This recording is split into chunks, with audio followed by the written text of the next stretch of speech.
A maioria das substâncias e elementos químicos que são abundantes na natureza tendem a não ser tóxicas para a maioria dos seres vivos, como é, por exemplo, ferro, silício ou alguns derivados desses elementos químicos, como, por exemplo, a areia, que é silicato.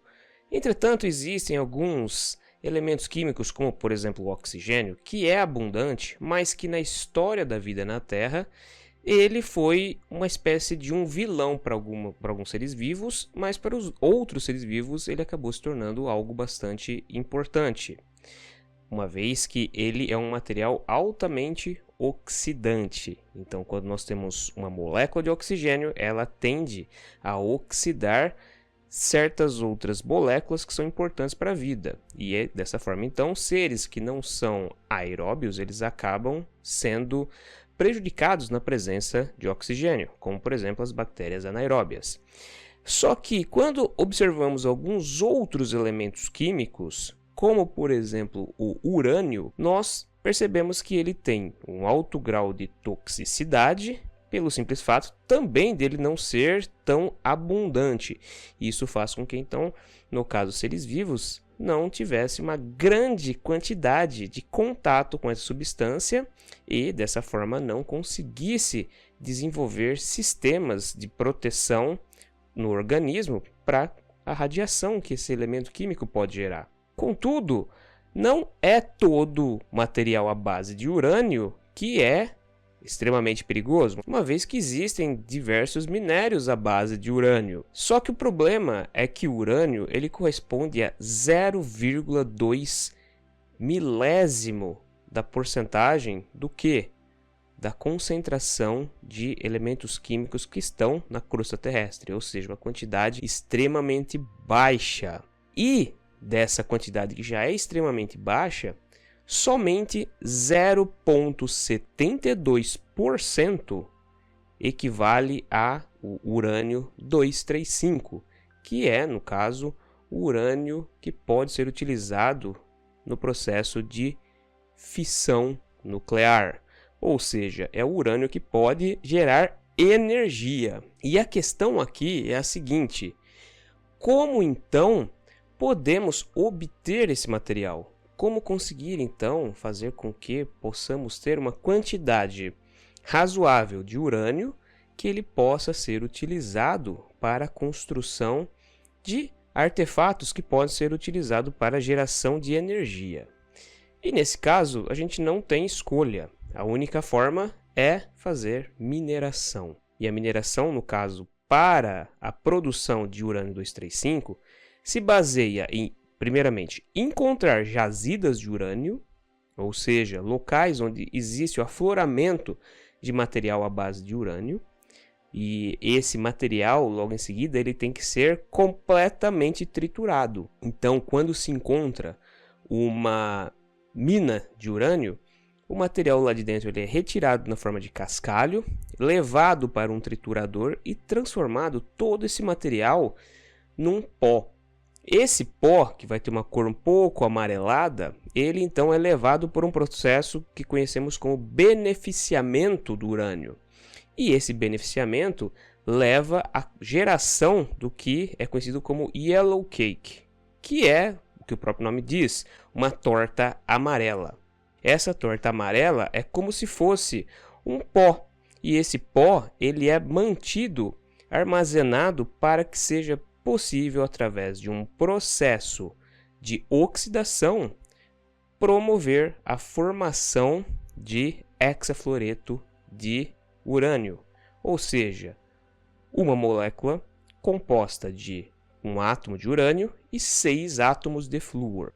Nesse caso, para que seja possível gerar o hexafluoreto de urânio, é necessário o ácido fluorídrico. Então, o ácido fluorídrico ajuda no processo de reação com o yellow cake e assim ele fornece o flúor que vai ser utilizado para que dessa forma então seja produzido esse material. E por que é preciso gerar o hexafluoreto de urânio? Porque esse material vai nos levar à possibilidade de obtenção do urânio 235. E aí é um processo um pouco mais complexo, uma vez que esse material vai ser levado para centrífugas. O hexafluoreto de urânio, por outro lado, ele se apresenta como um gás, então ainda existe a necessidade de solidificá-lo. Então é todo um processo muito complicado, que na realidade a gente nem sabe como que é feito, porque isso é guardado a 7 chaves por diversos países que conseguiram desenvolver esse processo de beneficiamento de urânio.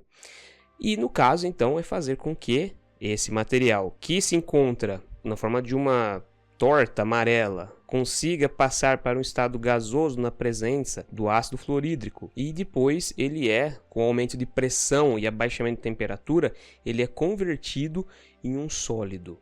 Então o hexafluoreto de urânio na forma sólida é levado até essas centrífugas. E lá, essas centrífugas, como o nome já diz, obviamente, elas vão tentar centrifugar esse material.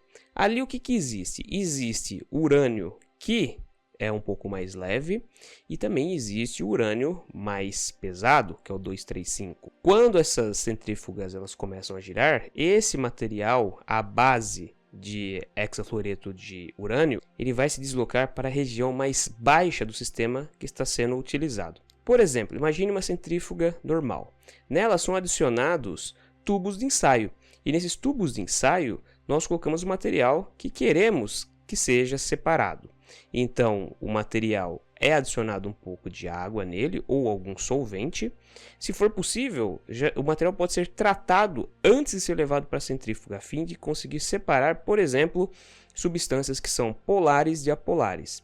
Então faça-se uma análise antes e a separação é feita. Mas no caso então do material à base de urânio, ele pode ser levado para uma centrífuga como se fosse uma centrífuga tradicional, onde é adicionado esse material dentro de um tubo de ensaio, e a centrífuga nada mais é do que um rotor. Então ela vai rotacionar muito rapidamente e haverá a separação do material pelo fato de que a gravidade vai fazer com que o material mais massivo tente sair pela tangente. Então esse material ele começa a se concentrar no fundo do tubo de ensaio.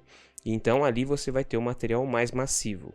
Basicamente, essa é a ideia de uma centrífuga que também poderia ser utilizada para a análise e a produção de grandes quantidades de urânio. É mais ou menos essa analogia que nós podemos ter dessas centrífugas.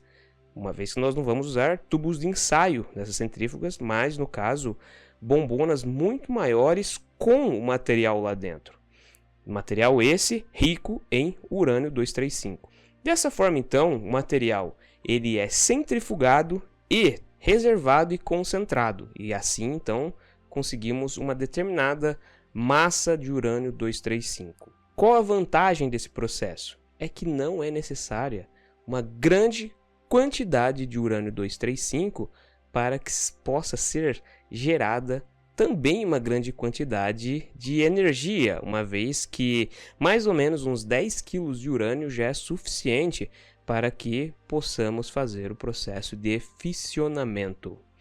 Aqui temos uma questão a ser levada em consideração, porque toneladas de urânio são necessárias de serem extraídas e também existe a necessidade de conseguir fazer esse processo de separação. E somente dessas toneladas de urânio que é extraído, somente mais ou menos 72% será de urânio 235. Então é um processo que na realidade acaba ficando caro. Por isso que o minério de urânio é, além de raro, muito caro. Ele precisa passar por esse processo de beneficiamento, mas também é difícil de encontrar locais ricos em minério de urânio. Nós sabemos que existe locais muito ricos em minério de urânio no Brasil e também na África. Eu até fiz um vídeo um tempo atrás sobre a mina de Oklo, que ali tinha um reator nuclear natural. Depois dê uma procurada aqui no canal que eu acho que vocês vão gostar bastante desse vídeo.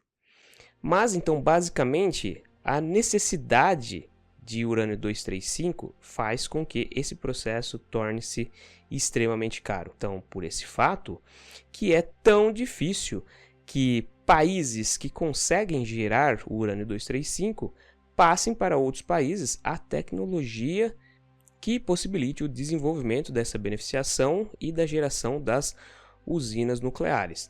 Não é um processo tão simples, uma vez que existem questões geopolíticas e econômicas também envolvidas nesse processo, uma vez que os países que detêm a tecnologia não costumam pagar valores muito altos pelo minério que não é beneficiado.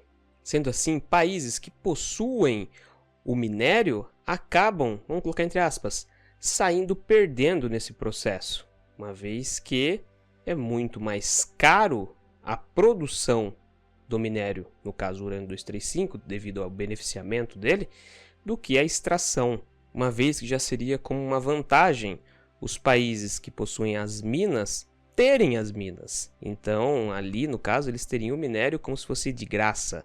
Mas, obviamente, a extração acaba fazendo com que ocorram problemas no país, porque acaba fazendo assoreamentos e também acaba fazendo com que a mão de obra seja muito desvalorizada.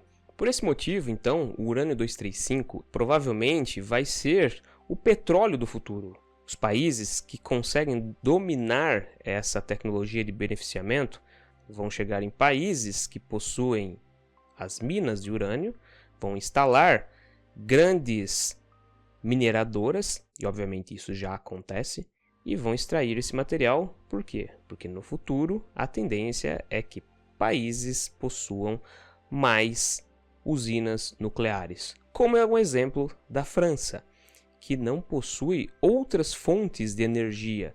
Basicamente, só temos lá usinas nucleares e talvez algumas termoelétricas. Mas nesse caso, toda a França se utiliza basicamente de energia nuclear. E então, no caso, é um país detentor da tecnologia e, obviamente, também acaba se tornando agora um dos países que mais exporta tecnologia à base de energia nuclear, porque também existe esse mercado, não somente de comprar o minério, extrair o minério, produzir energia, gerar energia, vender energia, mas também agora vender a tecnologia. Então esses países, se quiserem ter acesso à tecnologia nuclear, vão ter que comprar os segredos.